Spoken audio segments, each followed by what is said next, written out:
President Trump and Elon Musk's Doge looking to cut down the Department of Education and return education back to the states. This amid many other shakeups in the federal government and as a hotly contested Russ vote takes the helm at the Office of Budget and Management. Joining us now to discuss is Vance Ginn. He's an economist and policy expert, as well as a former economic advisor to the Office of Management and Budget under President Trump. Vance, thank you for joining us. Talk to us, first of all, about Russ' vote. Now, he made it through his confirmation, but we saw very strong pushback from Democrats. What do you think he's going to do now? Well, it's a pleasure to be with you today. And Russ is an avid deficit hawk and one who will look at spending from every different angle. Whenever I was there at the Office of Management and Budget as chief economist, we worked closely together on zero-based budgeting, performance-based budgeting, and really looking at every dollar being spent by government of taxpayer money was being used wisely. And so I think that at this moment, he's the right person for the job to come in, make sure we weed out any fraud, waste, and abuse, and find other ways to really rein in government spending, because that is really our national crisis right now. If we don't get our spending under control, very few other things are going to matter because of our deficit and debt and the effect that has on the economy and ultimately on families across the country. So tell us more about what you think is likely happening behind the scenes in the OMB right now. Well, I think the first thing they're doing is looking at every dollar that was spent by the Biden administration, finding money that was spent on DEI practices, diversity, equity, inclusion, and other types of practices, weeding those out first, and going after any other sort of expenditures that are fraudulent, that are wasteful, and that ultimately are not benefiting taxpayers in the process. And I think that's where Russ's head was before, and I'm sure that's where it's at now, especially when you have the Doge with Elon Musk and others really interested in spending. This is a great opportunity to roll back spending where we can and make sure that we put ourselves on a sustainable fiscal trajectory. Vance, tell us more about that. How exactly are Elon Musk and his Doge fitting into the OMB's agenda? Well, it seems like they're working pretty closely. From what I understand, is that the Doge is supposed to work with OMB. OMB is really the ones who take in the money that Congress passes and puts it out into the different agencies. And so there's a review process and everything else that goes on. Now you have this other group with the Doge and Elon Musk and others who are coming in to look at their basically doing audits of how government is being run, which we've needed for a long time. And so I think they're going to be working hand in hand together. And then along with President Trump and others within the White House complex can start to put initiatives forward to say, okay, are we able to not spend in this area? Or is this something we need to work with Congress? Look, Congress has the power of the purse at the end of the day. So that's really where the larger spending items are going to have to come through or be cut. But I think that there is a good opportunity for Russ vote, Elon Musk, and others within the White House to really start making headway on reducing spending. Now, speaking of the Doge's auditing and investigation, let's talk about its role in terms of cutting down on the DOE. What are we seeing there right now? And my other question here is just how wide is the Doge's jurisdiction really? I mean, do they have the authority to do what they're doing right now? Well, I think they have the authority, given that the president has put in place this Doge, the Department of Government Efficiency, looking at it as an executive order, so it's in the executive branch. And this is what OMB does. This is what the GAO, the Governmental Auditing Office, and others go in and look at different agencies within the executive branch. And so I do think that they have the power to do so. It's a matter to me of how much teeth that there will be. So they can say they want X number of dollars being cut from different areas. That may be very difficult to do from the executive branch and especially from Doge.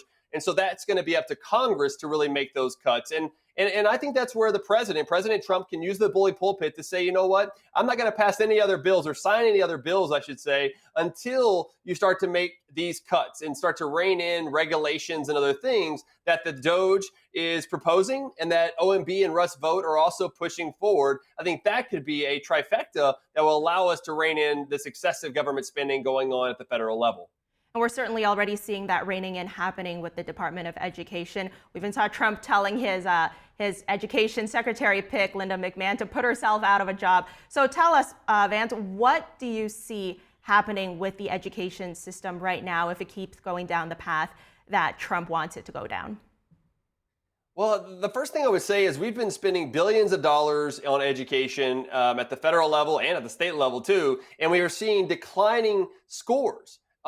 when you look at the NAEP, which is the nation's report card for all these schools and public schools across the country, we're seeing declining proficiency in math and reading, even as we're spending more than ever before. So something has got to change. And I think a big part of that should be getting rid of the Department of Education, going back to Jimmy Carter putting this in place. And there's really not a constitutional role, from my view, in looking at how the federal government should be involved with education. This should be up to the states and ultimately to the people. And so I'm hopeful that there is a path to getting rid of the Department of Education. I don't know the ins and outs. I'm an economist, not a lawyer, of whether or not the executive branch can just shut it down entirely. But I do hope that this puts in a trajectory to where we can eliminate the Department of Education at the federal level, and Congress can come in and remove all the funding sources from them and either give it back to taxpayers or cut the deficit with it or do something along those lines, versus having such a large bureaucratic system that really is shown to not have improving results in the future. No business would continue to make this sort of investment because they would lose out every time. Well, Vance, let me ask you this then. If the responsibility of running education systems is fully turned back to the states, some critics of this say that this will be very difficult for poorer states to handle, states without much funding. Do you see the federal government having any sort of responsibility to still keep some sort of federal funding system in place? My guess is what will happen is that the funding will move away from the Department of Education, and the talk has been descended as block grants to the states. And so that would still allow for the states to run and determine how their school finance system is going to work in each state. But I also think that, you can't keep doing the same things and expecting a different result. That's a definition of insanity. And that's essentially what we've been doing for government schooling for decades now.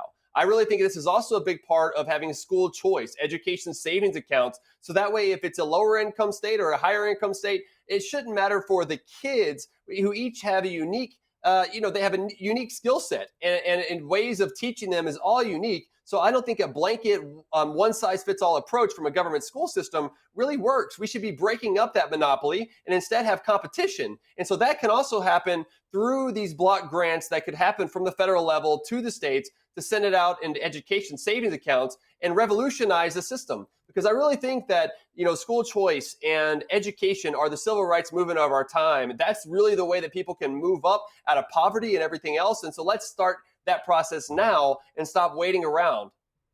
Vance, before we go here, so we hear parents often talk about their concerns for schools, seeing too many students per class, seeing, as you mentioned, there are decreased literacy test results, decreased math test results. So are you saying a decentralized education system could change all of that?